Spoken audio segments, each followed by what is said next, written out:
வணக்கம் குழந்தைங்களே. இன்றைக்கி ஒரு சுவாரஸ்யமான அதே சமயம் காமெடியான ஒரு ராஜாவை பற்றின கதை பார்க்கலாம்.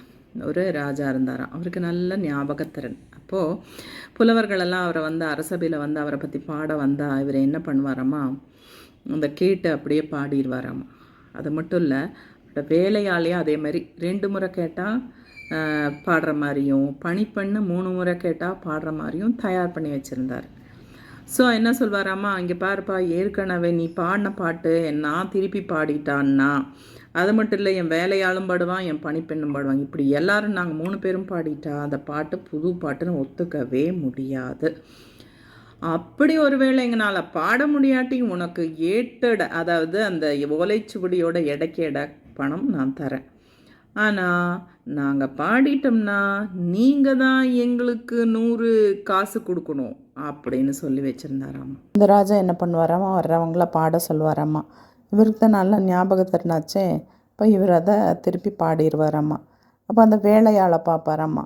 வேலையாள் தான் 2 தடவை கேட்டால் பாடிடுவானே. இப்போது வந்தவர் ஒரு தடவை, ராஜா ஒரு தடவை, 2 தடவை பாடினதுனால வேலையாளும் பாடிடுவான். அதுக்கப்புறமா பணிப்பெண்ணை திருப்பி பார்ப்பாராம்மா. பணிப்பெண்ணு 3 தடவை ஆச்சு. வந்தவர் ஒரு தடவை, ராஜா ஒரு தடவை, வேலையாள் ஒரு தடவை. அப்போ பணிப்பெண்ணும் பாடிடுவாள். அப்போ இதே மாதிரி பண்ணி வரவங்கிட்டெல்லாம் காசை ஏமாற்றி பிடுங்கிட்டு இருந்தாராம்மா. இதை கேள்விப்பட்ட ஒரு புலவர், நல்ல திறமசாலியான புலவர், அவர் வந்தாராம். ராஜாவுக்கு நல்ல ஒரு பாடம் புகட்டணும் அப்படின்னு சொல்லிட்டு வந்தாராம்மா.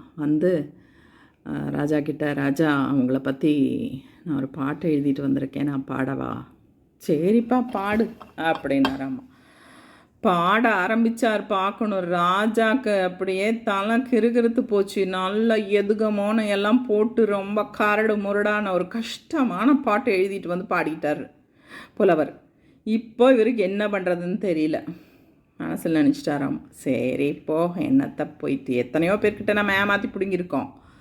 இவன் என்ன 2 ஓலைச்சுவடியில் எழுதிட்டு வந்திருப்பானா, அதுக்கு ஒரு 10 காசு ஆகும், அதை கொடுத்து துரத்தி விட்டுருவோம் அப்படின்னு சொல்லிட்டு, போப்பா சரி போ, என்னால் பாட முடியல. இப்படி திரும்பி பார்த்தா வேலையாலும் ஓடி போயிட்டா, பணிப்பெண்ணு ஓடி போயிடுச்சு. சரி நீ போய் எடுத்துகிட்டு வா, உன்னோட ஓலைச்சுவடியை அதுக்கு காசு கொடுக்குறேன். புலவர் என்ன சொல்லியிருப்பாருன்னு நினைக்கிறீங்க? அவங்களால யூகிக்க முடியுதா? புலவர் என்ன சொன்னாரா, ராஜா உங்களோட புகழ் இந்த உலகத்தில் நீடிச்சு நிலச்சி நிற்கணும், அழியாத இருக்கணும் அப்படிங்கிறதுக்காக பாறையில் செதுக்கிட்டு வந்திருக்கேன் அப்படின்னாராம். அடங்கப்பா, பாறையில் செதுக்கிட்டு வந்திருக்கிறியா? ஒரு 10 ஆளுகளை அனுப்புங்க, அது வண்டியில் இருக்குது, எடுத்துகிட்டு வரணும் அப்படின்னானாம்மா. ஐயோ சாமி, போச்சுடா, கஜானாவே காலியாக போகுது அப்படின்ட்டு. வேறு வழி, எல்லாரும் இருக்காங்க, ஊர் மக்களே பார்த்துட்ருக்காங்க, தப்பிக்கவே முடியாது, ஏமாற்றவே முடியாது, பூராத்தையும் கொடுத்துட்டாரம்மா. அப்புறம் அந்த பாறாங்களோட எடைக்கு எடை கொடுத்தாரம்மா. இது எப்படி இருக்குது?